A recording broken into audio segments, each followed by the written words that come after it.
बिहार में जहरीली शराब से मौत के बाद किस नेता का क्या बयान आया, सबसे अच्छी तस्वीर किस नेता का आया और बिहार सरकार का क्या स्टैंड है, डीजीपी साहब का क्या स्टैंड है और जनता को अब क्या करना चाहिए, जनता का क्या डिमांड है, सब कुछ डिकोड होने वाला आज की इस रिपोर्ट में। नमस्कार।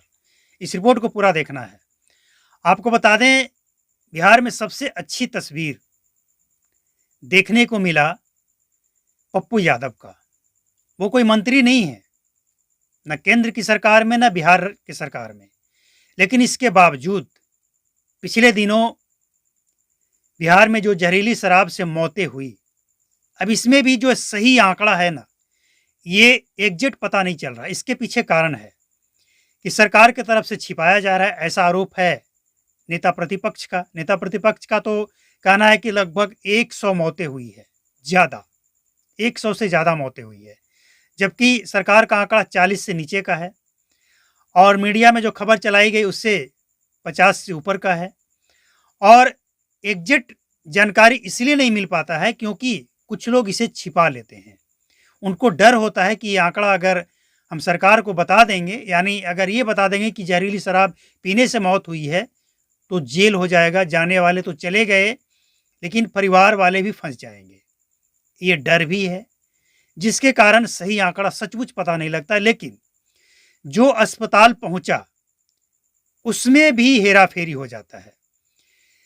परिवार जिनका चला गया जहरीली शराब से, उनका मानना ये होता है कि जहरीली शराब पीने से मौत हुई है, जबकि सरकारी आंकड़ा में ये कहा जाता है कि मौत जहरीली शराब से नहीं, किसी और कारण से हुआ है। ये खेल चलता रहा, लेकिन हम इस पे चर्चा नहीं करने वाले। हम चर्चा इस बात पे करने वाले हैं कि किस नेता ने क्या कहा और जनता का क्या डिमांड है, जनता का क्या कहना है, सरकार का क्या स्टैंड है, डीजीपी साहब का क्या स्टैंड है। क्योंकि ये तमाम वो बातें हैं जो 2025 में इसका असर पड़ने वाला है। देखिए, बिहार में शराबबंदी एक बहुत ही अच्छी पहल है, लेकिन ये अच्छी पहल तब सफल होगा जब बिहार की जनता, बिहार के प्रशासन और बिहार के नेताओं का इच्छा शक्ति होगा कि बिहार में शराबबंदी सफल हो। अगर इच्छा शक्ति नहीं होगा तो ये सफल कभी नहीं हो सकता है। सरकार चाहे जितना भी पैसे खर्च कर ले, जितना भी कोशिश कर ले, जितने भी डेंगे हाँक ले, सफलता नहीं मिलेगा। आप लिख लीजिए और बिहार सरकार के वो मंत्री लिख लें जो ये डेंगे हाँकते हैं कि बिहार में हम शराबबंदी सफल करके दिखाएंगे, और डीजीपी साहब वो भी इस बात को लिख लें। देखिए, बिहार की जनता जिस दिन चाह ले कि बिहार में शराब नहीं पिएंगे और ना ही बेचने देंगे, बनने देंगे, उस दिन बिहार में शराब बंदी सफल हो जाएगा।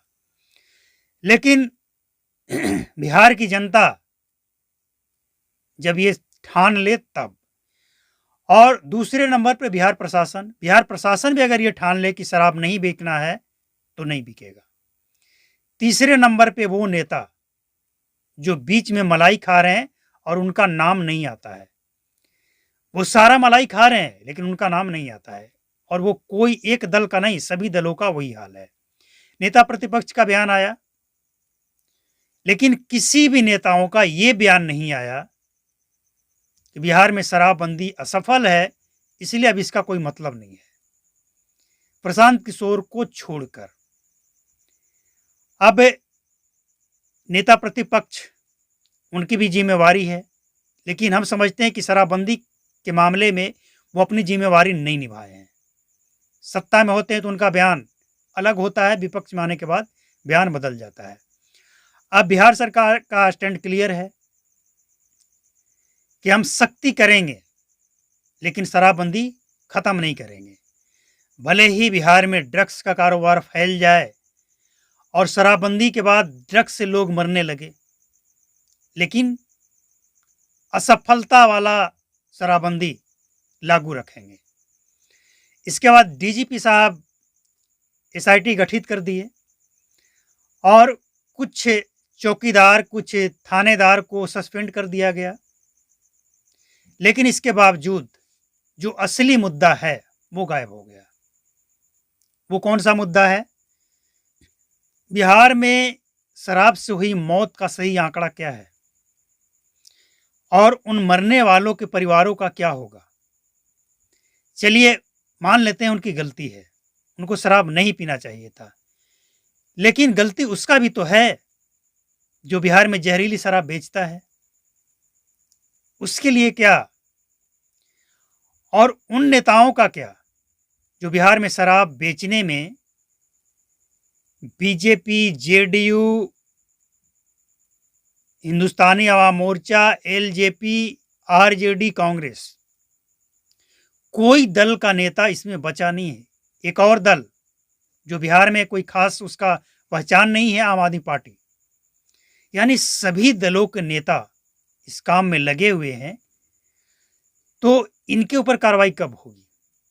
असली गुनाहगार ये हैं जो शराब माफिया को संरक्षण देते हैं और इन्हीं के संरक्षण में बिहार में शराब बिकता है। तो अब रिक्वेस्ट है मेरा बिहार के उन तमाम जनता से जो या तो बिहार में रहते हैं या बिहार के बाहर से आए हैं, किसी दूसरे राज्य में नौकरी करते हैं और बिहार में आए हैं, तो बिहार में दीपावली और छठ के जो पर्व है, इस पर्व के दौरान शराब जहरीली और नकली, पहले तो बाहर से मंगाया जा रहा था, अभी भी मंगाया जा रहा है, ये रुका नहीं है, और अब तो बिहार में नकली रेपर, नकली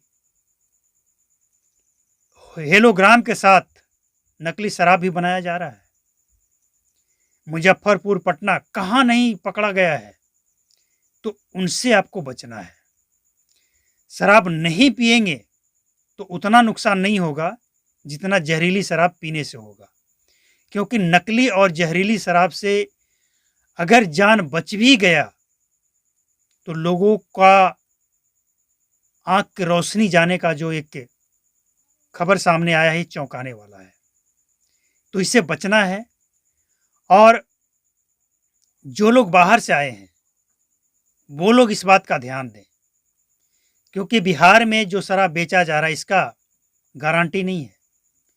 आप इस पे भरोसा आंख बंद करके नहीं कर सकते हैं, और जब तक आप इस बात को इग्नोर करते रहेंगे बिहार में जहरीली शराब का कांड होता रहेगा। बिहार में जब भी शराब पीने से मौत हुई है तो बिहार सरकार का अड़िया रवैया जरूर आया है सामने। बिहार प्रशासन का मानना ये होता है कि जहरीली शराब से मौत हुई ही नहीं है, मौत किसी और कारण से हुई है। यानी बिहार सरकार कभी भी खुलकर इस बात को समर्थन नहीं किया है कि जहरीली शराब से मौत हुई है, और कभी भी ये सही आंकड़ा नहीं बताया गया कि इतने लोगों की मौत हुई है। बहुत मुश्किल से नीतीश कुमार ये तो स्वीकार कर लिए कि चलिए 4 लाख रुपया उनके परिवार को सहायता के रूप में दिया जाएगा, जिनका बच्चा अनाथ हो गया, जिनके परिवार का कोई सहारा नहीं है। हालांकि इससे पूरा जीवन निपट जाएगा ऐसा नहीं है, पूरा जीवन का गुजारा हो जाएगा ऐसा नहीं है, लेकिन कुछ तो सहायता होगा। लेकिन सवाल ये है कि बिहार सरकार का स्टैंड क्या है? अब डीजीपी साहब का स्टैंड क्या है? अब क्या करेंगे? अब बिहार में शराबबंदी को सफल बनाना है, इसी तरह से सफल बनाते रहना है जैसे 8 वर्षों से बनाते रहे हैं। 8 वर्षों में अगर आप सफलता हासिल नहीं कर लिए तो और कितना वक्त लगेगा? ये सवाल है बिहार सरकार से और बिहार के डीजीपी से, क्योंकि 8 वर्ष का समय कम नहीं होता है। एक कानून बनाकर आप उसे सफल बनाने में अगर 8 वर्ष लगाते हैं तो सवाल तो पूछा जाएगा, और सवाल इसलिए पूछा जाएगा कि 8 वर्षों से बिहार में शराब बंद है और 8 वर्षों से सत्ता पे आप ही हैं। जब से आपने शराबबंदी लागू किया है सत्ता से आप कहीं नहीं गए। आपके सहयोगी दल आए और गए, और जब वो सत्ता में आते हैं सहयोगी दल तो उनको शराबबंदी अच्छा लगता है, और सत्ता से बाहर जाते ही वो भी सवाल उठाने लगते हैं। तो सत्ताधारी हो या विपक्ष हो, सवाल सबसे है कि आखिर आप लोगों का इरादा क्या है। और ये सवाल बिहार की जनता से भी है कि आप क्या चाहते हैं? बिहार में इसी तरह से शराबबंदी का मजाक बनता रहे, जहरीली शराब से लोग मरते रहे। आप अपनी जिम्मेवारी कब निभाएंगे? क्या आप और हम इसको सफल नहीं बना सकते हैं? क्या आप और हम सिर्फ बिहार में जाति जनगणना करने के लिए, अपना आंकड़ा देने के लिए बैठे हैं? यहाँ हम इतने जाति के इतने लोग हैं, ये सरकार को आंकड़ा देते रहें और इसका फायदा नेताओं को होता रहे, इसलिए हैं हम। कब अपने अधिकारों, अपने फर्जों के लिए हम जागेंगे? कब? ये डिजिटल दुनिया में जबकि हर पल का खबर सबको हर पल मिलता है, तब नहीं जागेंगे तो कब जागेंगे? अपने अधिकार कब समझेंगे? अपना फर्ज कब समझेंगे? तो हम सबको आगे आना होगा, जागना होगा, जगाना होगा और सभी तक ये मैसेज पहुंचाना होगा कि दीपावली और छठ में जो शराब बिकने वाला है, उस पे आप आंख बंद करके भरोसा नहीं करें। अच्छा यही रहेगा कि आप शराब पिए ही नहीं। क्या फायदा ऐसी शराब पीने का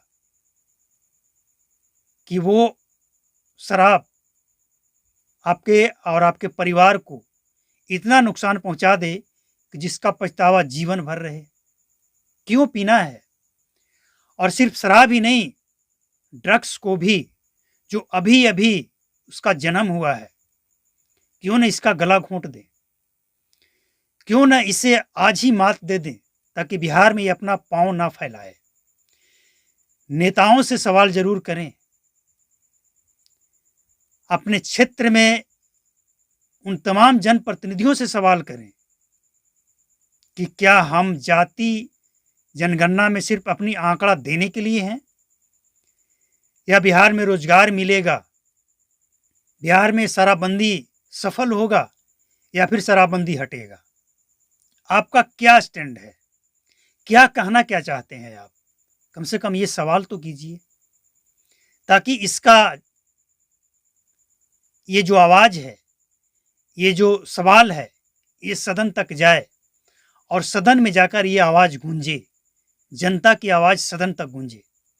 सड़क से सदन तक जनता की आवाज गूंजे और शराबबंदी पे लगाम लगे या शराबबंदी हटे। कुछ तो करे। उम्मीद है आप अपना फर्ज निभाएंगे। इसी उम्मीद के साथ मिलते हैं अगले रिपोर्ट में।